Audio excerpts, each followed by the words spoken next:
آپ کو معلوم ہے نا کہ 5 راتیں ایسی ہیں جس میں بندہ اگر جاگ کر اللہ کی عبادت کر لے، اللہ کے نبی صلی اللہ علیہ وسلم فرماتے ہیں اس کے اوپر جنت واجب ہو گئی، اس کے اوپر جنت واجب ہو گئی۔ بھئی ہم نے تو سنت موقدہ اور واجب یہ فقہا حضرات کی ٹرمز ہی پڑھی ہیں، لیکن اللہ کے نبی صلی اللہ علیہ وسلم کیا فرما رہے ہیں؟ وجبت علیہ الجنہ، کہ اس کے اوپر جنت کیا ہو گئی؟ واجب ہو گئی، کوئی شک کی گنجائش نہیں ہے۔ ان 5 راتوں میں یہ رات بھی آتی،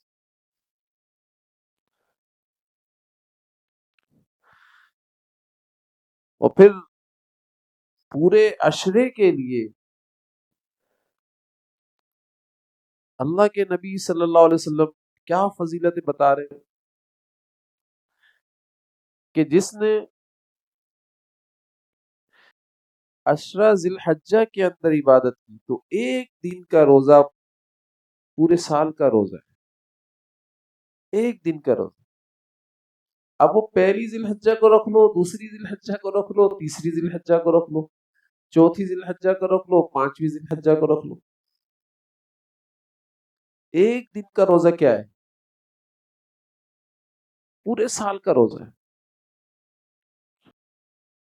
اور ایک رات کی عبادت۔ کیا فرما رہے ہیں اللہ کے نبی صلی اللہ علیہ وسلم؟ ایک رات کی عبادت شب قدر کی عبادت کے برابر درجہ رکھتی ہے، اس کے بقدر ثواب دیا جائے۔ تو ہمیں تو 5 راتوں میں شب قدر تلاش کرنا پڑتی ہے نا، یہاں پر ہمیں تلاش کرنے کی ضرورت ہی نہیں ہے۔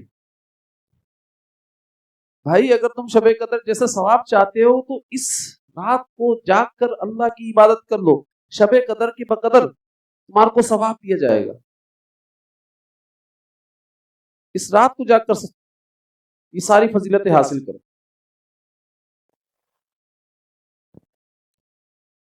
پھر اللہ کے نبی صلی اللہ علیہ وسلم کیا فرماتے ہیں کہ بھئی 9 ذی الحجہ کا جو روزہ رکھتا ہے اس کے اس سال کے اور پچھلے سال، مطلب جو ایک سال گزر چکا ہے اس کے، گزشتہ سال اور آنے والا سال، ان 2 سالوں کے گناہ اللہ تعالیٰ معاف فرما دے گے۔ ایک بزرگ تھے وہ فرمایا کرتے تھے کہ اللہ کے نبی صلی اللہ علیہ وآلہ وسلم اس کے اندر خوشخبری دے رہے ہیں کہ تو اگلے سال بھی زندہ رہے گا۔ یہ خوشخبری ہے، تو جس کو زندہ رہنا اگلے سال وہ روزہ رکھ لے۔ کیوں؟ وہ فرمانے لگے بھائی اس لیے کہ آنے والے سال کے گناہ معاف ہی تب ہوں گے جب یہ کرے گا، جب کرے گا نہیں تو گناہ کیسے معاف ہوں گے، جب یہ رہے گا نہیں تو گناہ کیسے کرے گا۔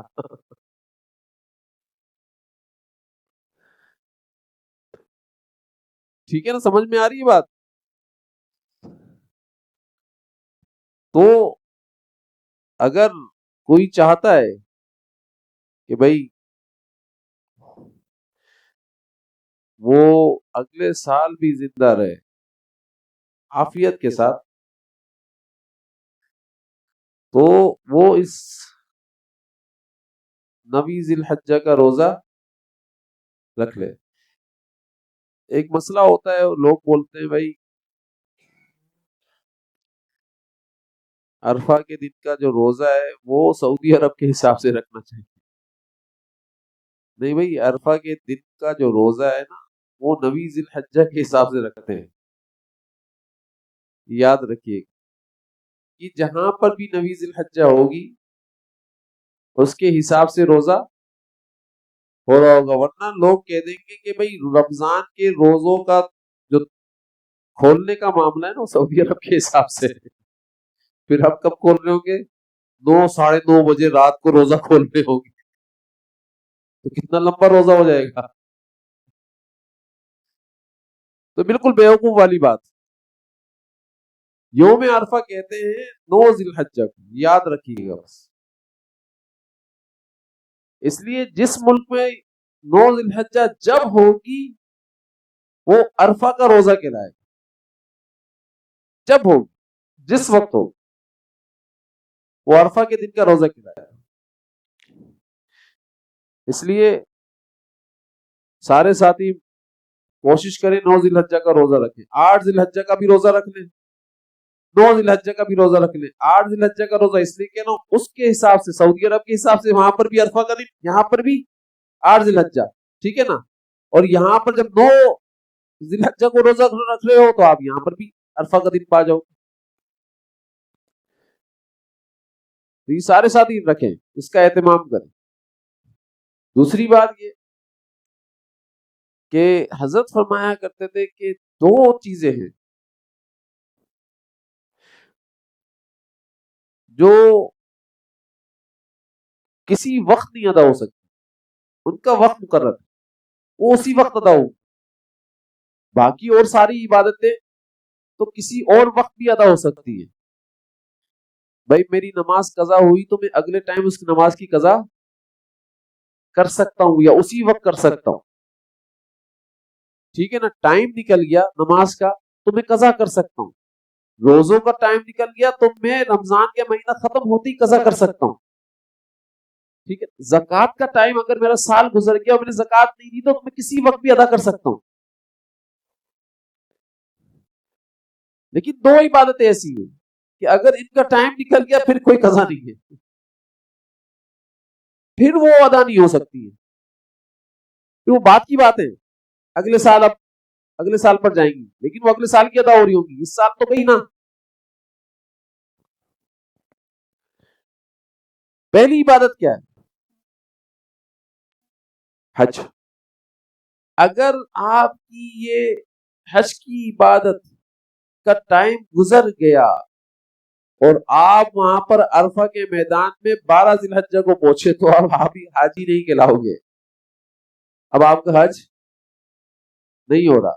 یا 10 ذی الحجہ کو آپ پہنچے رات کو، 11 ذی الحجہ ہو گئی تھی، تو پھر بھی آپ حاجی نہیں کہلاؤ. بھائی ٹائم ہوتا ہے،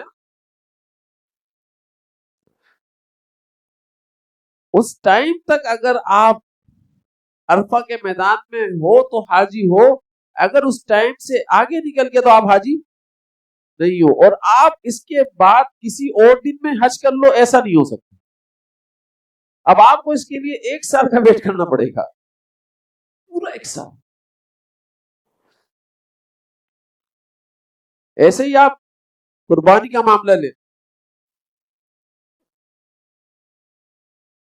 اگر قربانی کی یہ 3 دن گزر گئے تو بس یاد رکھیے گا اس کے بعد آپ قربانی کرنا چاہو اور بولو کہ اللہ تعالیٰ میری قربانی کو قبول کر لے، ایسا نہیں ہو سکتا. قربانی ہی نہیں ہو رہی. قربانی کے 3 دن ہی ہے، 4 دن قربانی نہیں ہوتی، 3 دن ہی قربانی، ٹھیک ہے نا، ذہن میں رکھیے. تو اگر کوئی یہ کہے کہ بھائی میں چوتھے دن بھی قربانی کر لیتا ہوں، 5ویں دن بھی کر لیتا ہوں اور مجھے قربانی کا ثواب مل جائے گا، ایسا نہیں ہوگا. اب اس کے اوپر مسئلہ یہ ہے کہ اگر وہ مالدار ہے نا تو اس کے اوپر اب قربانی کے بقدر مال صدقہ کرنا واجب. قربانی تو نہیں کر سکتا، لیکن جو یہ لینا چاہتا تھا جانور، چاہے وہ بکرا ہو، چاہے وہ گائے ہو، چاہے وہ کوئی بھی چیز ہو، جتنی اس کے اوپر قربانی واجب تھی اس کی بقدر یہ کیا کرے؟ صدقہ. اچھا ایک اور چیز اس عشرے کے اندر ہوتی ہے، ہمارے حضرت فرمایا کرتے تھے کہ اس عشرے کے اندر ایک چیز کا اور تعلق ہے جو رسول اللہ صلی اللہ علیہ وسلم ہی فرما رہے ہیں۔ وہ تعلق کیا ہے کہ بھائی جیسے ہی چاند دیکھو نا تو آپ نے اپنے بال نہیں کاٹنے، آپ نے اپنے ناخن نہیں کاٹنے۔ کیوں نہیں کاٹنے؟ کیونکہ بھائی میرے جو عاشق ہیں نا وہاں پر حج میں جو آئے ہوئے ہیں ان سے تھوڑی سی مشابہت ہوتی، تھوڑی سی مشابہت۔ اور حضرت کیا فرمایا کرتے تھے؟ تھوڑی سی مشابہت اس لیے کہہ رہا ہوں کہ اگر تھوڑی سی اللہ تعالیٰ کی ذات کی کرم نوازی ہو جائے گی تو جو اللہ کرم کی بارش ان کے اوپر برسا رہے اس کے کچھ چھینٹے ہمارے اوپر بھی آتے ہیں، ہمارے اوپر بھی آ جائے گی۔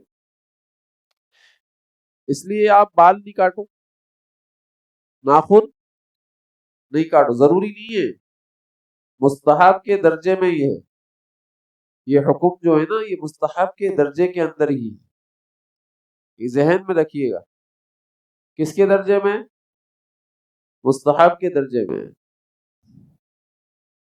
اس لیے اگر کوئی یہ کر لیتا ہے تو بہت اچھا ہے، نہیں کرتا تو اس میں کوئی مذائقہ، وہ بال بھی کاٹ لیتا ہے تو کوئی مسئلہ نہیں ہے، اگر ناخن بھی کاٹ لیتا ہے کوئی مسئلہ نہیں ہے۔ بعض اوقات میں نے دیکھا کہ ایک مرد نے انہی دنوں کے اندر اپنی بیوی کو اس بات کے اوپر طلاق دے دی تھی، دونوں میں آپس میں اس بات پر لڑائی ہو گئی۔ بیوی نے اپنے شوہر کو بولا تو نے بال کیسے کاٹے، اتنا زور دیا، اتنا زور دیا، اور اتنی لڑائی آگے بڑھی کہ اس نے بولا مجھے ایسی بیوی نہیں چاہیے، اور وہ اس کو کس پر لانا چاہ رہی تھی؟ تو بھائی اس میں لڑنے وڑنے کی ضرورت نہیں ہے، یہ حکم استحبابی ہے، حکم واجب نہیں ہے یہ۔ تو حکم استحبابی کا مسئلہ یہ ہے کہ اگر کر لیا تو بہتر ہے، نہ کرا تو کوئی گناہ نہیں ہے، اس میں کوئی گناہ نہیں ہے۔ اگر کوئی بال کاٹ لیتا ہے گناہ نہیں ہو رہا ہے، کوئی ناخن کاٹ لیتا ہے گناہ نہیں ہو رہا ہے۔ تو لہٰذا اگر کوئی کاٹ لے تو آپ لوگوں نے اس کو غور غور سے گور گور کر دیکھنا بھی نہیں۔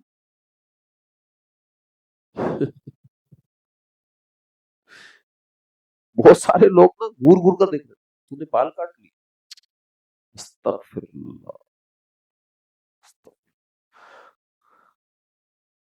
اور بہت سارے لوگوں کو تو یہ استحبابی حکم کا مسئلہ نہیں معلوم ہوتا، وہ ویسے ہی کاٹ لیتے ہیں بال، اور کسی کو معلوم ہوتا ہے نا اور وہ اس کے سامنے ڈسکس کر رہا ہوتا تو وہ اتنا شرمندہ ہو جاتا ہے، یار یہ بات تو مجھے معلوم نہیں تھی، پہلے کیوں نہیں بتائی یار، میں نے بال کیسے کاٹ لیے، ناخن کیسے کاٹ لی، یار یہ تو بہت بڑی غلطی ہو گئی۔ اوہو، وہ یہاں تک پہنچ جاتے پتہ نہیں میری قربانی کیے گئے جانور قبول بھی ہوں گے، اللہ کی بارگاہ میں نہیں ہوں گے، وہ اس حد تک چلے جاتے ہیں۔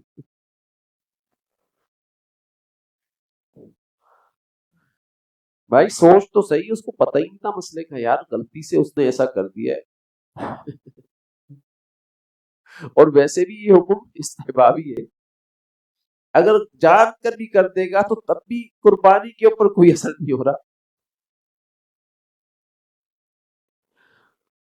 میں اور آپ کم علمی کی بنیاد پر اس کو اتنی شرمندگی کی طرف لے جاتے ہیں کہ وہ بندہ بولتا ہے لو بھائی میں تو بکرا لایا وہ بکرے کو دیکھ رہا تھا، خامہ کہیں میں پیسے لگاتی اس کے اوپر قربانی قبول نہیں ہو رہی۔ تو بھائی ایسا کرنے کی ضرورت کسی کو بھی نہیں ہے، ٹھیک ہے نا۔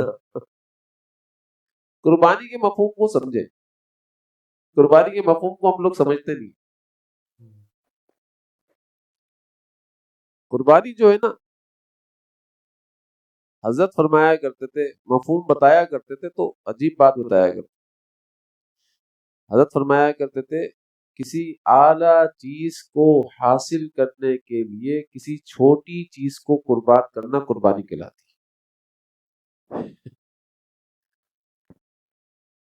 اچھا میں نے اور آپ نے اعلیٰ چیز کیا حاصل کریں؟ اللہ کا قرب، اور اللہ کے قرب کے مقابلے بھی کیا ہے؟ یہ جانور ہے۔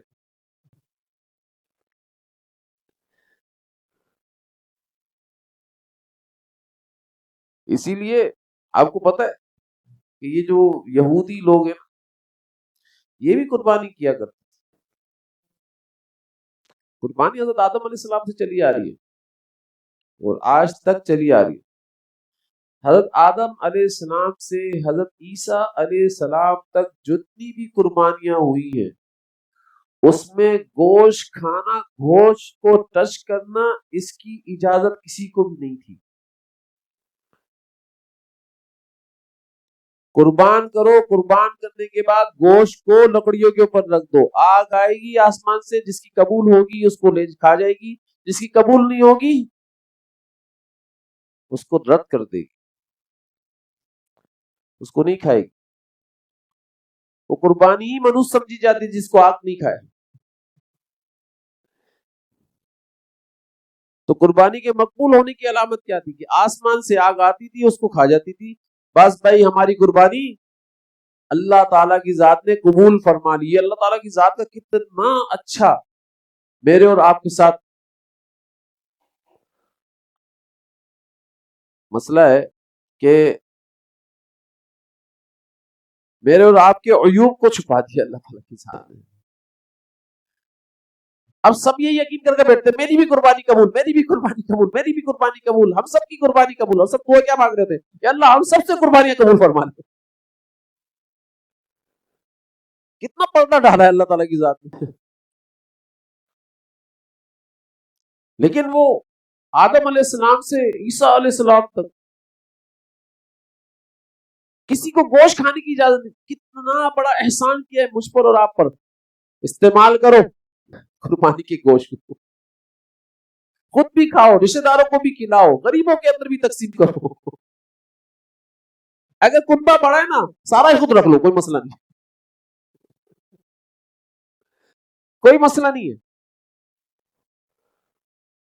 وہ 3 حصے کرنا بھی ضروری نہیں ہے۔ ایک حصہ بھائی وہ علماء حضرات بتاتے ترتیب کہ ایک حصہ اپنے لیے رکھو، ایک حصہ اقارب کے لیے رکھو، ایک حصہ غربا مساکین کے اندر تقسیم کر دو۔ بھائی سارا ہی اگر خود بھی رکھ لو گے کوئی مسئلہ نہیں ہے۔ اگر آپ کا خاندان بڑا ہے، اور خاندان بڑا نہیں ہے رکھ کر کیا کرو گے آپ، خامہ قائم ہے، پورے سال تک آپ استعمال کرو گے، پھر تو بہتر ہے کہ کچھ دنوں تک، 15-20 دن تک، 1 مہینے تک زیادہ سے زیادہ استعمال کیا کرو، اس کے بعد ختم کر دیا کرو سارا، زیادہ نہیں رکھا کرو، تقسیم کر دو۔ یہ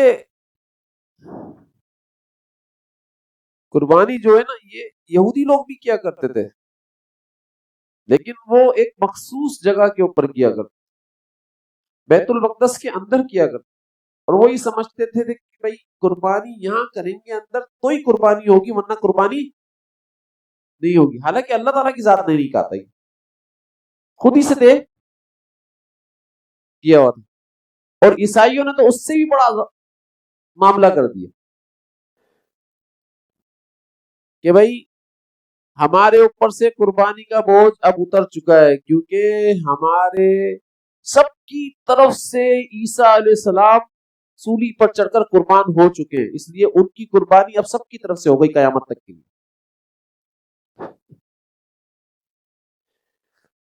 حالانکہ نہ وہ سولی پر چڑھے، نہ ان کا سولی پر چڑھنا ثابت ہے، ٹچ بھی نہیں کر سکا کوئی ان کو، ٹچ کرنا ثابت نہیں ہے۔ پھر بھی کیا بھائی ہماری طرف سے وہ قربان ہو گئے، اس لیے ہمارے اوپر سے قربانی اتر گئی۔ تو میں بتا رہا ہوں کہ وہ لوگ بھی قربانی کرنے کے قائل تھے، اور آدم علیہ السلام سے لے کر عیسیٰ علیہ السلام تک قربانی ہو رہی ہے۔ آپ نے نہیں پڑھا حابیل و قابل کا واقعہ؟ وَاتْلُ عَلَيْهِ نَبَأَ ابْنَيْ آدَمَ بِالْحَقِّ إِذْ قَرَّبَا قُرْبَانًا فَتُقُبِّلَ مِنْ أَحَدِهِمَا وَلَمْ يُتَقَبَّلْ مِنَ الْآخَرِ. یہ قربانی کا ذکر کیا جا رہا ہے نا. ایک بھائی کی نیاز کو اللہ تعالیٰ کی ذات نے قبول کر لیا اور دوسری بھائی کی نیاز کو کیا کرا اللہ تعالیٰ کی ذات نے مطلب قربانی کو کیا کیا قبول نہیں کیا. تو اس نے اس بات پر کیا کہا میں تجھ کو قتل کر دوں گا. قال لأقتلنك بھائی میں تجھ کو ضرور قتل کروں گا.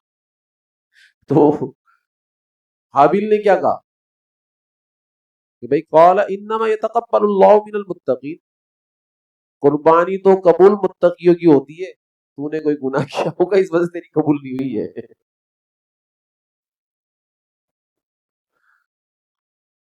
کس کی قبول ہوتی ہے بھائی قربانی؟ کس کی قبول ہوتی ہے؟ متقیوں کی ہوتی ہے.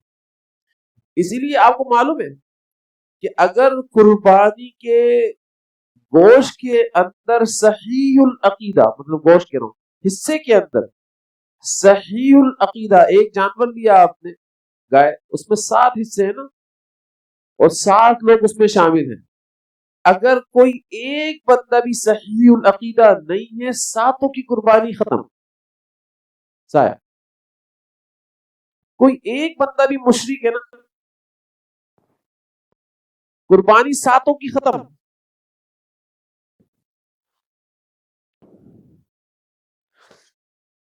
قربانی گوشت کی وجہ سے نہیں ہو رہی ہے. اس لیے اس کا مسئلہ کیا ہے؟ اس کا مسئلہ بالکل ایسا ہے کہ 7 بندے ایک کنویں میں شریک ہیں، شراکت ہے ایک کنویں کے اندر 7 بندوں کی، اور ان میں سے ایک بندہ 7 میں سے آتا ہے اور وہ کنویں کے اندر پیشاب کرتا ہے. بھائی 7 حصے ناپاک ہو گئے. اس لیے قربانی کے جانور کے اندر اگر 7 حصے اور 7 کے 7 صحیح العقیدہ ہیں تب جا کر یہ اللہ تعالیٰ کی بارگاہ کے اندر قربانی قبول ہو، ورنہ ایک کی وجہ سے 7 ہو گئے. ایسے ہی اگر کسی کی ایک کی بھی حرام کی کمائی ہوئی، حرام کے جان کمائی سے اس نے حصہ لیا ہے، تو یاد رکھیے گا اس کے اندر بھی مسئلہ یہ ہے کہ 7 کی قربانیاں پھر گئی، 7 کی قربانیاں قبول نہیں اللہ کی بارگاہ کے. اس لیے اس کے اندر بھی بڑا ضرورت ہے. اگر کوئی یہ کہہ دے مطلب کوئی مسلمان یہ کہہ دے بھائی میں حلال کماتا ہوں تو بس یہ کافی ہے، اس سے زیادہ کی بات کرنے کی ضرورت نہیں ہے، ذلیل کرنے کی ضرورت نہیں ہے. نہیں مجھے تو لگ رہا ہے تو حرام ہی کماتا ہے. کیسے حرام کماتا؟ میری بات پہ یقین نہیں ہے نا، میں حلال کماتا ہوں.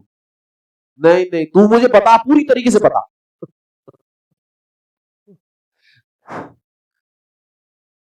اتنا زیادہ کی ضرورت نہیں. اگر وہ یہ کہہ رہا ہے اور آپ کو لگ رہا ہے کہ یار یہ سچ کہہ رہا ہے تو بس پھر ختم، ورنہ شکوک و شبہات میں تو اپنا حصے سے بھی جاؤ گے آپ، اس کی قبولیت سے بھی جاؤ گے. زیادہ شکوک و شبہات کا شکار ہو گئے تو اس کی قبولیت سے بھی گئے. اس لیے یہاں پر جو کہا حابیل نے قابل سے کہ اللہ تعالیٰ تو متقیوں کی قربانی کو قبول کرتے ہیں، نیاز کو قبول کرتے ہیں. تو بھائی تقوی پھر کہاں ہوتا ہے؟ آپ کو معلوم ہے لن ینال اللہ لحومها ولا دماؤها ولکن ینالہ التقوی منکم، کہ اللہ تعالیٰ کی ذات کے پاس نہ تمہارا گوشت پہنچتا ہے نہ اس کا خون پہنچتا ہے، پھر کیا پہنچتا ہے؟ تقوی پہنچتا ہے. اور تقوی کا ہے بھائی التقوی ہاؤنا، تقوی کہاں ہے؟ ظاہر ہے اس کا. تقوی کہاں پر ہے؟ اللہ کے نبی صلی اللہ علیہ وسلم نے اشارہ کہاں کیا تھا؟ سینے کی طرف اشارہ کیا تھا. کس کی طرف اشارہ کیا تھا؟ تو اس کا مطلب ہے پانچوں لطائف کا متقی ہونا ضروری ہے. سینے کے اندر ہے پانچوں لطائف. اس کا مطلب سیدھا سیدھا یہ پانچوں لطائف کی حاصل کرنا، لطائف کی فنا حاصل کرنا ضروری ہے. اور سیدھا تعلق یہ ہے کہ ایک لطیفے کی فنا حاصل ہو گئی تو اس فنا کا اثر پانچوں لطائف کے اندر جائے گا. تو کم از کم ایک لطیفے کی تو فنا حاصل کرنا ضروری ہوا.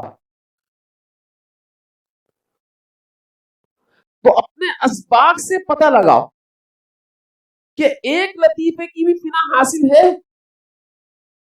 اگر ایک لطیفے کی بھی فنا حاصل نہیں ہے تو میں اور آپ متقی نہیں ہیں، تقوی سے بہت دور ہیں. کیونکہ اب تقوی ہاں ہونا.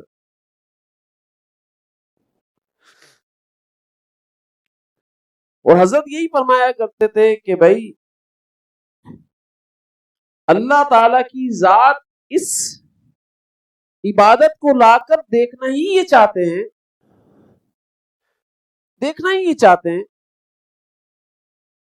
کہ خواہشات کے اوپر خرچ ہو رہا ہے یا حکم کے اوپر خرچ ہو رہا ہے. بس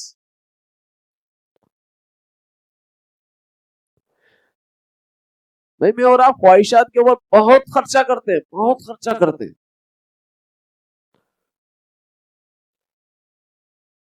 اور بہت زیادہ خرچہ کر دیتے ہیں. لیکن جب حکم کا وقت آتا ہے، حکم کے وقت کے اندر یار حکم ہی تو پورا کرنا ہے، ٹھہرا دو، اتنا کا ہی لے لو.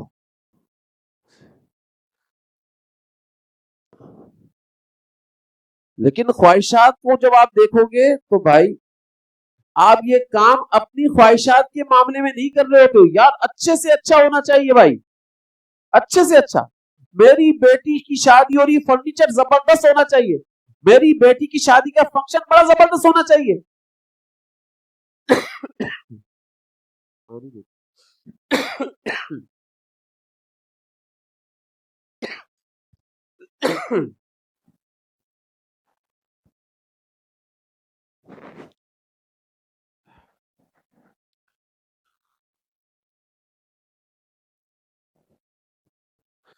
تو جوش بیان میں مجھے یاد ہی نہیں رہا، میرا گلا خراب ہے.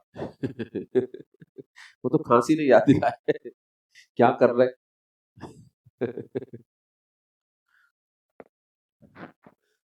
تو خواہشات کے اوپر سب خرچہ کر رہے ہو.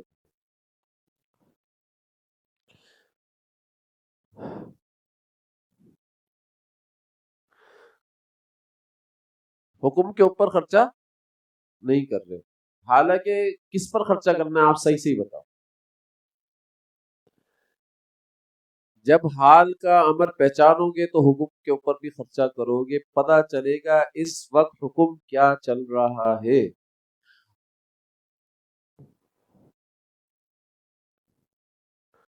پھر خواہشات کو چھوڑ کر حکم پر لگ جاؤ گے.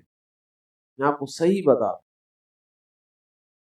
اور اصل چیز ہی حکم ہے.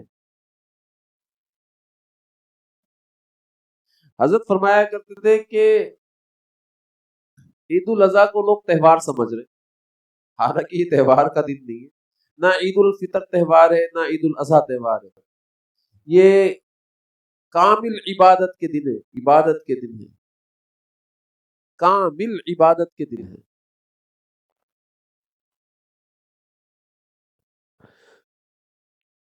اور حضرت فرمایا کرتے تھے کہ بھئی سب بندے بولتے ہیں ہم اللہ کی عبادت کر رہے ہیں، ہم اللہ کی عبادت کر رہے ہیں، ہم اللہ کی عبادت کر رہے ہیں.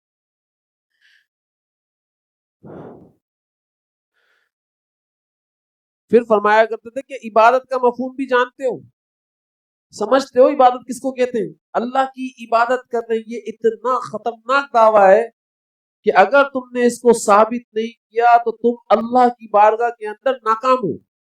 یہ اتنا خطرناک دعویٰ ہے.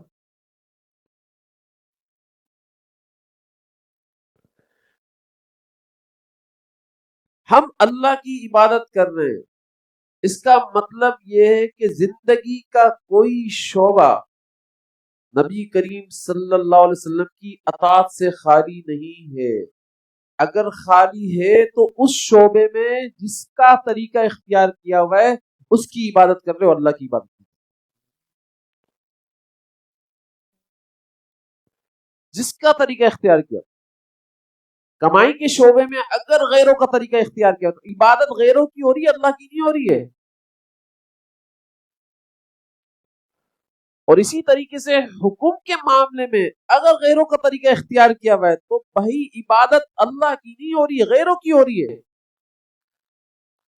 یہ مویشی کے معاملے میں بھی اگر غیر گھس جائیں گے اور غیروں کے طریقے گھس جائیں گے، وہ گھس رہے ہیں، ہلکے ہلکے میں دیکھ رہا ہوں وہ گھس رہے ہیں.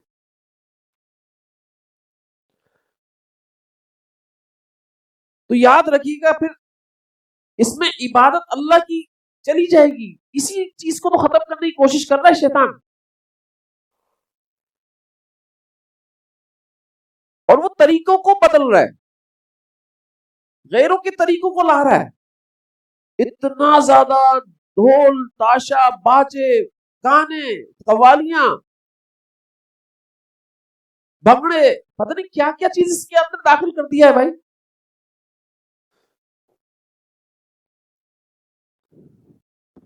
تو یہ کس کا طریقہ ہے سارا؟ تو جب غیروں کا طریقہ ہے، آپ یہ سوچ کر رہے ہو یار یہ میں جانور جو کاٹ رہا ہوں یہ اللہ تعالیٰ کی ذات کے لیے کاٹ رہا ہوں، یقین جانو غیروں کے طریقوں کی آمیزش کے ساتھ اگر آپ جانور کاٹو گے تو اللہ کی بارگاہ میں مقبول نہیں ہوگا. یہ جانور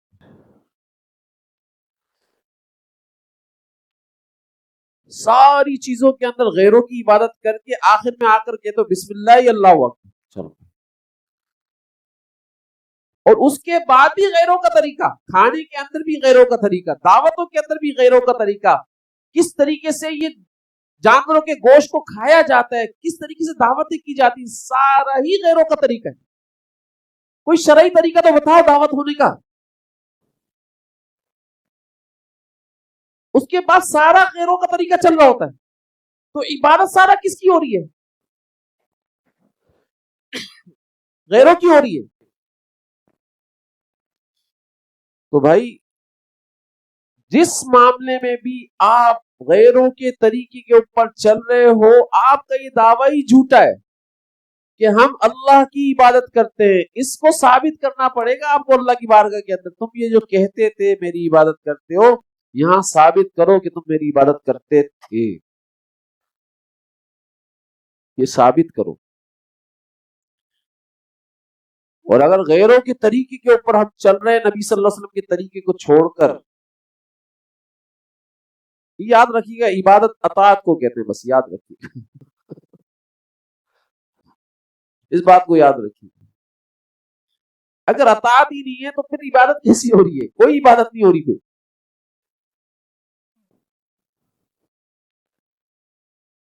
غیروں کے طریقے کی اطاعت کی جا رہی ہے تو پھر عبادت بھی ان کی ہو رہی ہے، اللہ کی عبادت نہیں ہوگی، کسی بھی درجے میں نہیں ہوگی. اس لیے حضرت فرمایا کرتے تھے کہ بھائی اپنی ہر عبادت کے اندر اطاعت کو دیکھ. نبی صلی اللہ علیہ وسلم کے طریقے کے مطابق کر رہے ہو.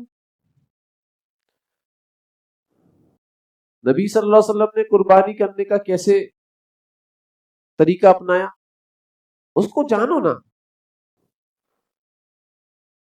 آپ کو پتہ چلے گا. بھائی دیکھیں نبی صلی اللہ علیہ وسلم کی ذات نے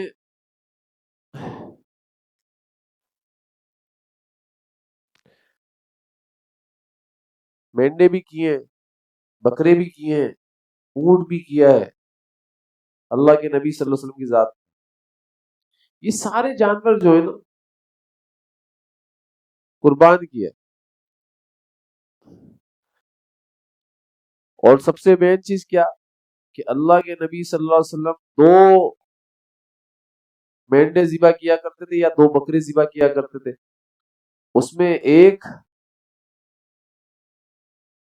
اپنے لیے ہوتا تھا اور ایک پوری امت کے لیے ہوتا تھا. پوری امت کے لیے ہوتا. ایک کس کے لیے؟ ایک اپنے لیے ہوتا تھا، ایک پوری امت کے لیے ہوتا تھا.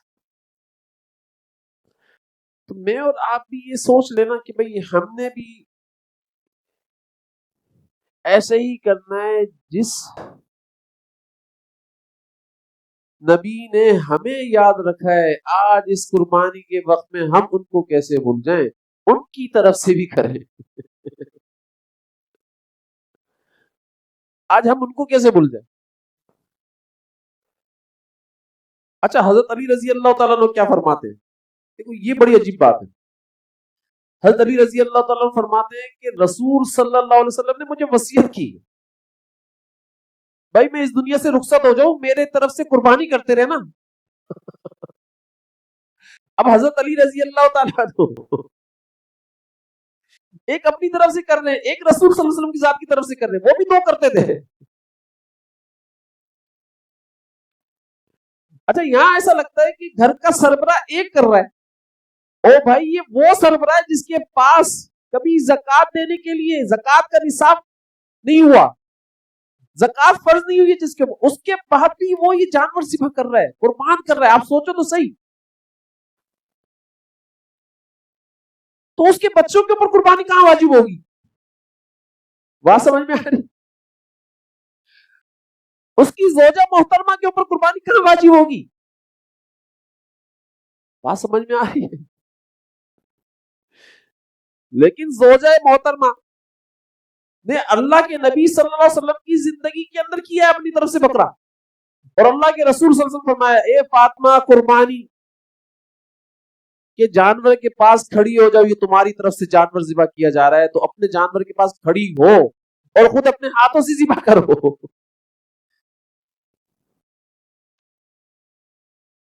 تو حضرت فاطمہ رضی اللہ تعالیٰ عنہ کھڑی ہوئی ہیں قربانی کے جانور کے پاس.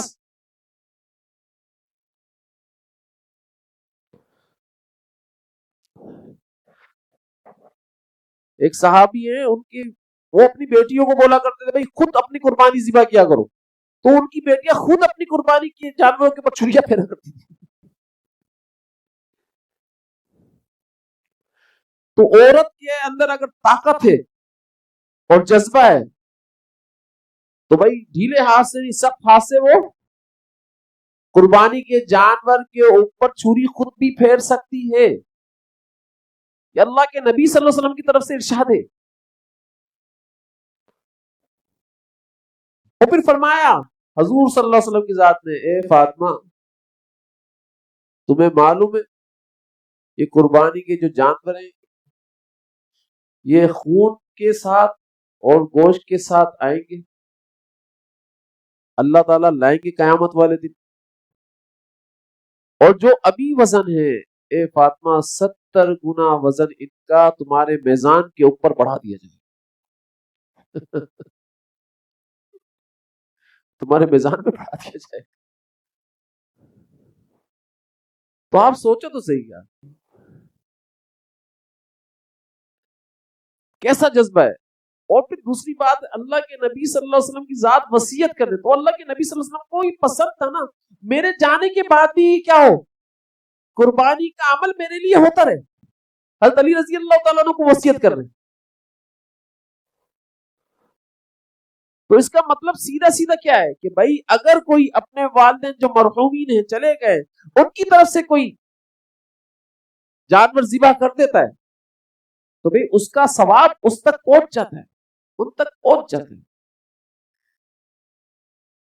یہ جانور ذبح اس کی طرف سے ہی ہو رہا ہے، لیکن جو ثواب اس کو ملا تھا اس جانور کی ذبح کرنے کے موقع پر، اس نے کیا کیا، اس ثواب کو سارا کا سارا ان کو ہدیہ کر دیا. بھائی یہ جانور کا جو ثواب مجھے دیا ہے یہ میرے کو نہیں چاہیے، یہ میرے والدین تک پہنچے، یہ نبی کریم صلی اللہ علیہ وسلم کی ذات تک پہنچے، یہ صحابہ کرام رضوان اللہ علیہم اجمعین کی ذات تک پہنچے.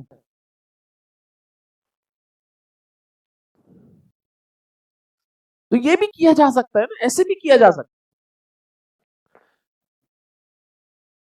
اور حضرت ہمارے جو ہے نا وہ ارشاد فرمایا کرتے ایک بڑی عجیب بات کہ بھائی اسماعیل اللہ تعالیٰ کی ذات نے جو ابراہیم علیہ السلام کو حکم دیا تو ابراہیم علیہ السلام نے تو بیٹے کو پال کر ذبح کیا ہے، تو تم بھی کوشش کرو کچھ دن پہلے جو ہے نا قربانی کے جانور کو لے کر آ جاؤ تاکہ اس سے انسیت ہو جائے۔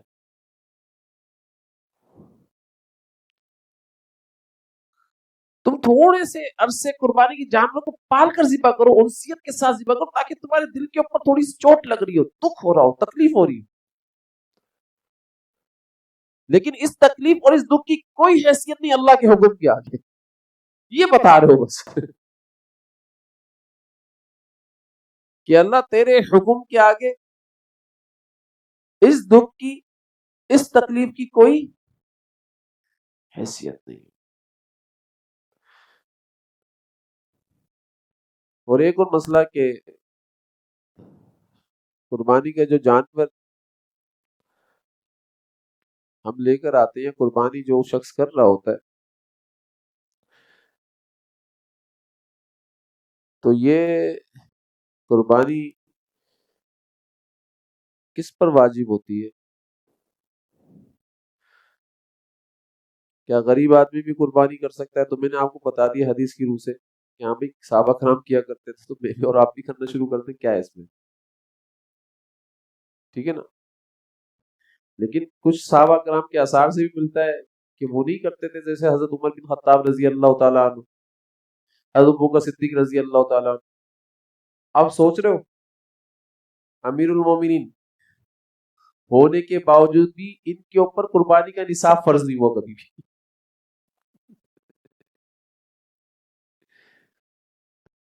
اتنا مال نہیں تھا کہ قربانی ان کے اوپر واجب ہو جاتی، ورنہ آپ سوچ سکتے ہو عمر بن خطاب رضی اللہ تعالیٰ عنہ یا ابو بکر صدیق رضی اللہ تعالیٰ عنہ کو کے بارے میں کہ وہ اس سنت موقدہ کو یا واجب کو چھوڑ سکتے تھے؟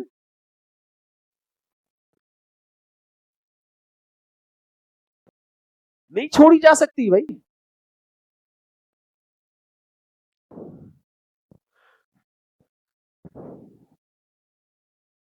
لیکن وہ مساکین کے لیے، غربا کے لیے یہ چیز چھوڑ گئے کہ بھائی اگر نہیں ہے تو کوئی مسئلہ نہیں ہے۔ جذبہ کیسا ہوگا آپ سوچو تو صحیح، جذبہ جانور کو قربان کرنے کا ہوگا، لیکن تکوینی طور پر اللہ تعالیٰ کی ذات نے بولا نہیں، مساکین کے لیے، غربا کے لیے اس چیز کی بھی قربانی کرو۔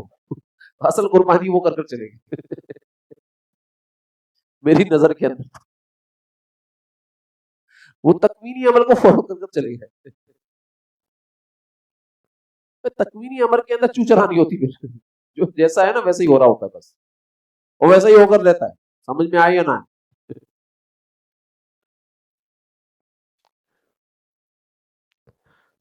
تو لہذا اگر کوئی غریب شخص قربانی کرتا ہے، اس کی قربانی ہو جائے گی۔ کیا غریب شخص حج کرے گا؟ حج نہیں ہوگا کیا؟ اس کے اوپر سے فرض نہیں اترے گا؟ نہیں، تو مالدار تھا ہی نہیں، استطاعت ہی نہیں تھی، تو نے حج کیسے کر لیا؟ ایسا تو نہیں ہو سکتا نا۔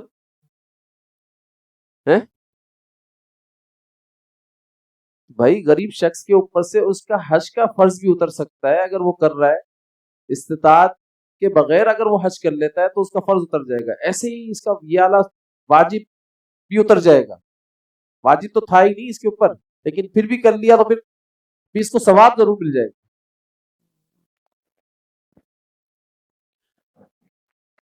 تو لہذا قربانی کس کے اوپر واجب ہوتی ہے، اس مسئلے کو تھوڑا سمجھ لیں۔ قربانی جو ہے نا وہ ہر صاحب نصاب کے اوپر، جس کے پاس اتنا نصاب ہے کہ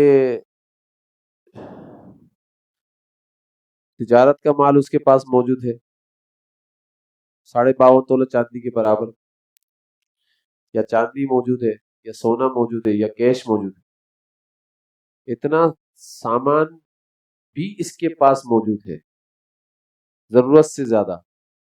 ایک ہے ہوتا ہے ضرورت کے لیے، استعمال کے لیے سامان رکھا ہوا ہے، لیکن کچھ سامان ایسا ہوتا ہے جو ضرورت سے زائد ہوتا ہے. اتنا سامان بھی اس کے پاس موجود ہے جو ضرورت سے زائد ہے، اور جس کی قیمت اگر لگائی جائے تو 52.5 تولہ چاندی تک پہنچ جاتی ہے، نصاب تک پہنچ جاتی ہے. تو اب اس کے اوپر بھی قربانی واجب ہو جاتی ہے، اس پر بھی قربانی واجب ہو جاتی ہے. تو ہر شخص دیکھ لے بھائی کتنے موبائل اس کے پاس رکھے ہوئے. ایک تو ہے ضرورت کا موبائل، ایک ہے ضرورت سے زائد موبائل جس کو استعمال ہی نہیں کرتا، پڑا ہوا ہے. ٹھیک ہے نا؟ تو دیکھ لے اس کی مالیت کتنی ہے. ایک گھر میں رہتا ہے، دوسرا گھر رہتا ہی نہیں ہے، نہ کرائے پر دیتا ہے نہ کسی اور چیز کے اندر استعمال کرتا ہے، بس پڑا ہوا ہے.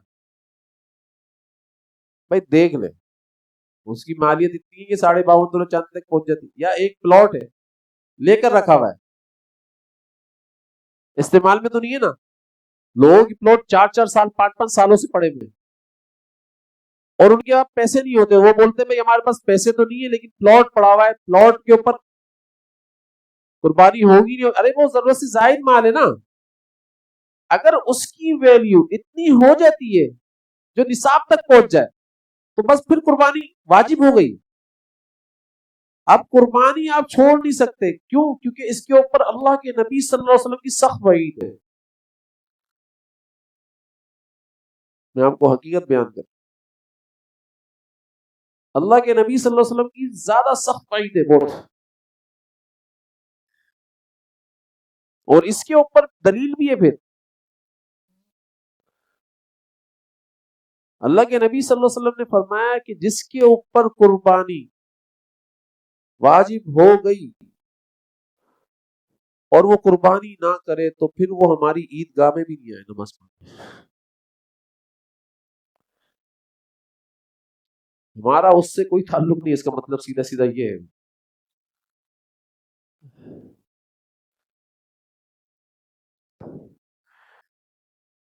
تو یہاں پر سیدھا بات سب سے کی جا رہی ہے، صرف گھر کے سربراہ سے نہیں کی جا رہی ہے.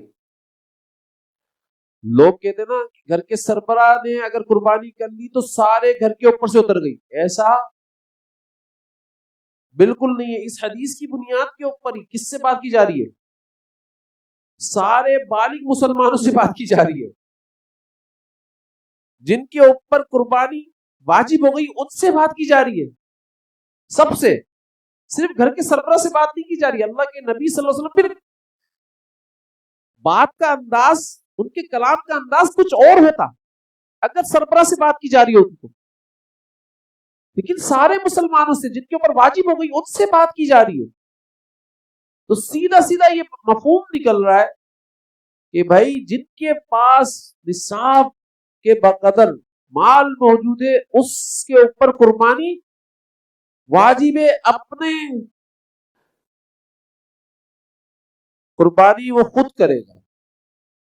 ایسا نہیں کہ بھائی بیٹے کے اوپر قربانی واجب ہو گئی تو پھر باپ نے کر دی تو بیٹے کے اوپر سے بھی اتر گئے. ایسا نہیں ہے. یا بیوی کے اوپر قربانی واجب ہے اور شوہر کے اوپر بھی واجب ہے تو شوہر نے کر دی تو بیوی کے اوپر سے بھی اتر گئی.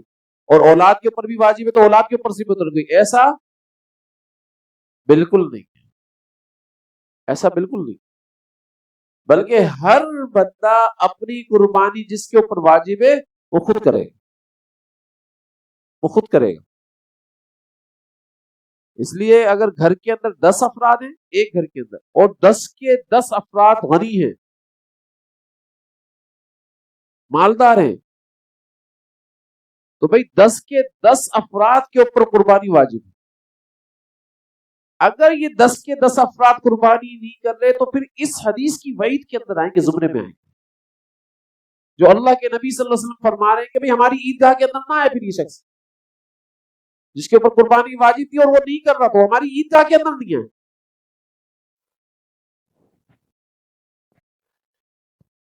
اس لیے اگر میں چاہتا ہوں کہ بھئی میری قربانی صحیح طریقے سے ادا ہو جائے تو صحیح مسائل بھی سمجھ لیں، سیکھ لیں.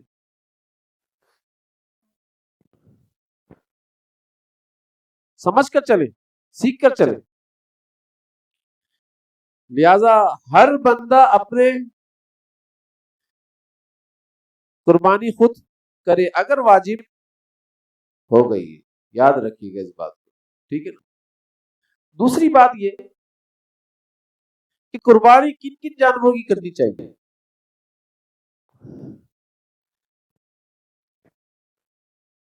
بھائی قرآن شریف کے اندر تو 8 جانور آئے، ٹھیک ہے نا، جس میں بکرا بکری آ گیا، دمبا دمبی آ گئے، گائے اور بیل آ گیا، اور اونٹ اور اونٹنی آ گئے. بھیڑ اس کے اندر داخل نہیں ہے، لیکن لوگوں سے پوچھا جائے تو وہ کہتے ہیں بھائی بھیڑ بھی اس میں داخل ہے کیونکہ دمبا دمبی کی نسل میں سے ہے. بھیڑ کے بارے میں وہ بولتے ہیں دمبا دمبی کی نسل میں سے ہے، اس لیے بھیڑ بھی اس میں داخل ہے. لیکن جب ہم بولتے ہیں بھائی بھینس کے بارے میں منع کیوں کر رہے ہو؟ بھینس بھی تو گائے کی نسل میں سے یہ،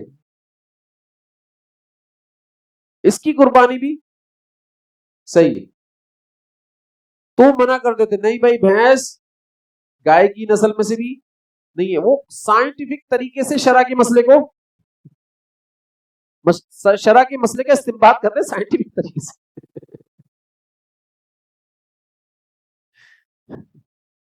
بھائی شرع کے مسئلے کا استنباط سائنٹیفک طریقے سے ہوتا ہے کیا؟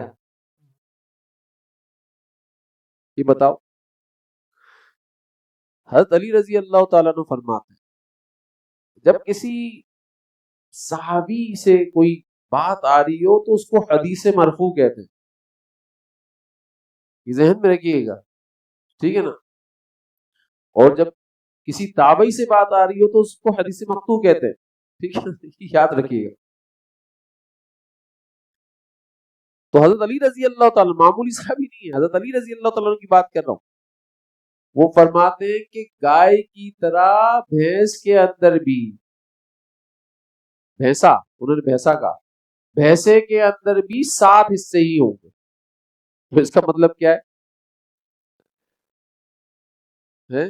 قربانی اس کی صحیح ہے نا ان کے ارشاد کے بعد. پھر دوسری کیا، حضرت حسن بصری رحمت اللہ علیہ جنہوں نے صحابہ کرام رضوان اللہ علیہ اجمعین کا دور پایا.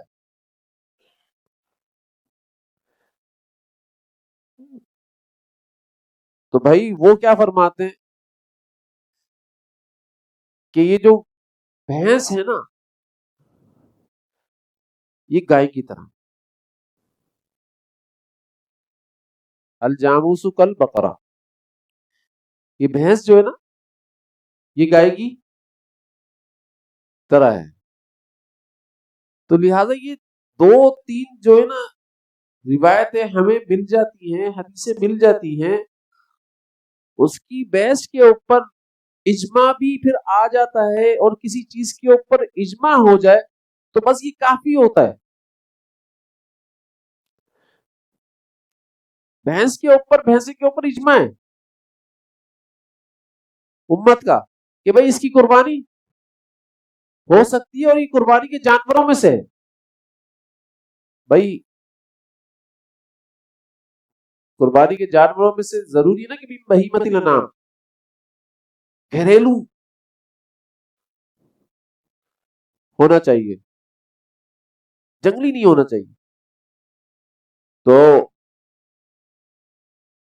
اگر آپ کوئی جنگلی جانور لے کر آ جاؤ، جنگلی گائے لے کر آ جاؤ تو اس کی قربانی نہیں ہو سکتی ہے. جنگلی بکرے کی قربانی بھی نہیں ہو سکتی ہے، ٹھیک ہے نا. اگر کوئی جنگلی بکرا دے رہا ہو قربانی کے اندر تو قربانی نہیں ہوگی، چاہے وہ مارخوری کیوں نہ ہو، قربانی نہیں ہوگی، ٹھیک ہے نا.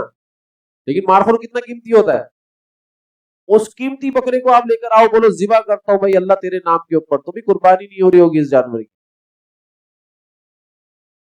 کیونکہ اس میں قربانی کے جانور کی شرائط نہیں پائی جاتی. حالانکہ قسم وہی ہے، بکرے کے قسموں میں سے ہے، وہ جو جنگلی گائے ہیں وہ گایوں کی قسموں میں سے، لیکن جو شرط ہے نا وہ گھریلو ہونا چاہیے، وہ نہیں پائی جا رہی اس کے اندر. یہ جنگلی ہے. بات سمجھ میں آ رہی ہے؟